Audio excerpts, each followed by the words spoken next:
Hi hello எல்லாருக்கும் வணக்கம். எல்லாரும் எப்படி இருக்கிறீங்க? நல்லா இருப்பீங்கன்னு நினைக்கிறேன். நாங்களும் நல்லா இருக்கிறோம். எனக்கு 300 சப்ஸ்கிரைபர்ஸ் தாண்டி இருக்கணும். அதால் எனக்கு ஹாப்பி. நான் ஒரு குட்டி கேக் செய்தேன். அதைத்தான் இதில் எப்படி செய்தேனான்றதை காட்ட போகிறேன். இது வந்து மில்க் சாக்லேட்டில் செய்த கேக். பிள்ளைகள் நார்மலாக சாப்பிட்ற சாக்லேட்டை வச்சு தான் செய்தேன். எப்படி செய்தேனான்றதை பார்ப்போம். முதல் கேக் அடிச்செடுக்க வேணும். கேக் வந்து வளமையாக அடிக்கிற மாதிரி அடிச்சுட்டு நான் இதில் 250 கிராம் அடிச்சு எடுத்துருக்கிறேன். கேக் அடிக்கிற லிங்க் நான் டிஸ்கிரிப்ஷனில் போட்டு விட்றேன். இதுக்கு 40 கிராம் சாக்லேட் பவுடர் கலந்து அடித்து இதை நான் பேக் பண்ணி எடுக்க போகிறேன். எப்போவும் கேக் ஐசிங் செய்கிறதா இருந்தால் கேக் பேக் பண்ணக்குள்ளே ஆயில் பேப்பர் கட்டாயம் போடணும். போட்டால் தான் எங்களுக்கு அது வந்து நீட்டாக அந்த கேக் வரும். எல்லா பக்கமும் சுற்றி ஆயில் பேப்பர் போடணும். போட்டு எடுத்தால் நாங்கள் பிறகு அது வெட்ட வேண்டிய தேவை வராது. நீட்டாக இருக்கும் செய்கிறதுக்கு. ஓகே, இப்போ அந்த கேக் ஒரு பக்கம் ஆற விட்டுட்டு நான் விப்பிங் க்ரீம் அடிக்க போகிறேன். இதில் 1 லிட்டர் ஹெவி மில்க் இருக்குது. இங்கே ஃப்ரான்ஸில் க்ரேமோன்சியா 2 இருக்குது. அதோட விப்பிங் க்ரீம் அடிக்கிறதுக்கு முக்கியமானது ஐஸ் க்யூப். ஐஸ் க்யூப் இல்லாமல் அடிக்க இயலாது. குளிர்மையாக இருக்க வேணும் கட்டாயம் அதை அடிக்கிறதுக்கு. நான் ஐஸ் க்யூப்புக்கு மேலே ஒரு சட்டி வச்சு இதில் 250 ml ஹெவி மில்க் விட்டு அடிக்க போகிறேன். நான் ஏற்கனவே ஒரு வீடியோவில் விப்பிங் க்ரீம் எப்படி அடிக்கிறதுன்னு சொல்லி காட்டியிருக்கிறேன். அந்த லிங்க்கும் நான் இதில் போட்டு விட்றேன், பார்க்கலாம். இது ஒரு 2-3 நிமிஷம் அடிக்க இப்படி ஒரு நார்மலான ஒரு க்ரீமிக்கு வரும். இந்த பதத்துக்கு வர நாங்கள் ஐசிங் சுகர் போட வேணும். இதுக்கு நான் 250 mlக்கு icing sugar 50 gram icing sugar சேர்த்துருக்கிறேன். அந்த அளவு சரியாக இருக்கும். இந்த ஐசிங் சுகரை போட்டு ஒரு 2 நிமிஷம் அடித்தா நல்ல ஒரு விப்பிங் க்ரீம் வந்துடும்.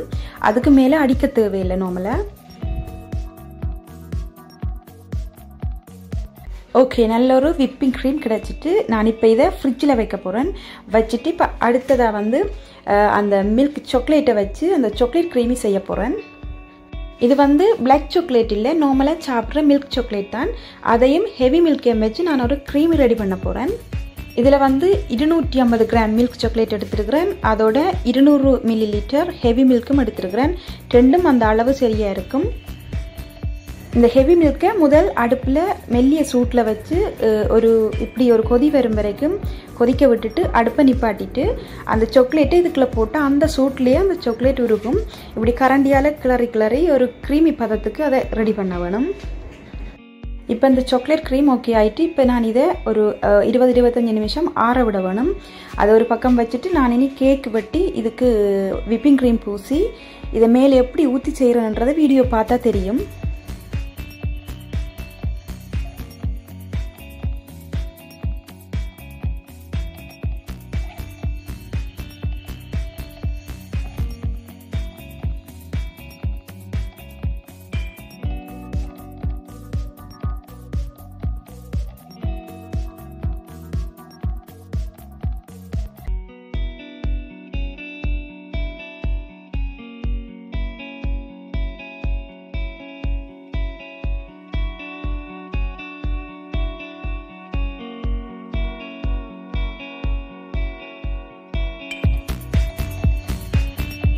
இதில் சாக்லேட் க்ரீம் ஊற்றக்குள்ளே கீழே ஆயில் பேப்பர் போட வேணும். அப்போ தான் தட்டில் படாது.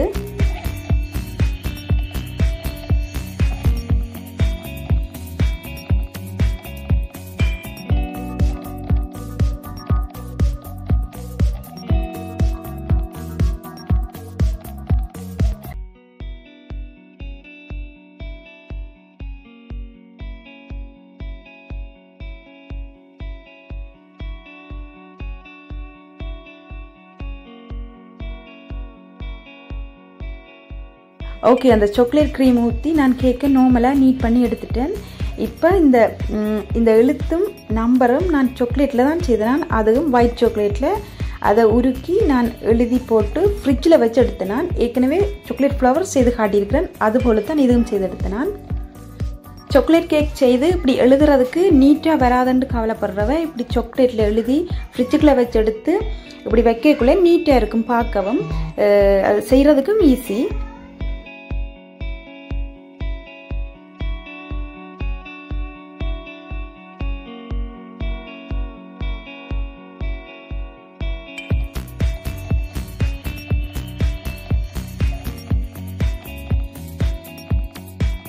ஓகே, சாக்லேட் கேக் ரெடி ஆயிட்டு. எனக்கு 300 சப்ஸ்கிரைபர்ஸ் வந்திருக்கிறீங்க. எனக்கு ஹாப்பி. உங்களுக்கு நன்றி சொல்கிற விதமாக தான் நான் இந்த கேக்கை செய்திருக்கிறேன். எனக்கு தொடர்ந்து சப்போர்ட் பண்ணுவீங்கன்னு நம்புகிறேன். இந்த கேக் உங்களுக்கு பிடிச்சிருக்குன்னு நினைக்கிறேன். பிள்ளைகள் கூட விரும்பி சாப்பிடுவீங்கன்னா அவைக்கு செய்து கொடுக்கலாம். ஓகே, அடுத்த வீடியோவில் சந்திப்போம். என் சேனலை சப்ஸ்கிரைப் பண்ணாதவ சப்ஸ்கிரைப் பண்ணி வச்சுக்கொள்ளுங்க. வர வீடியோக்கள் பார்க்குறதுக்கு ஈஸி. இந்த வீடியோ பார்க்குற எல்லாருக்கும் நன்றி. பாய் பாய்.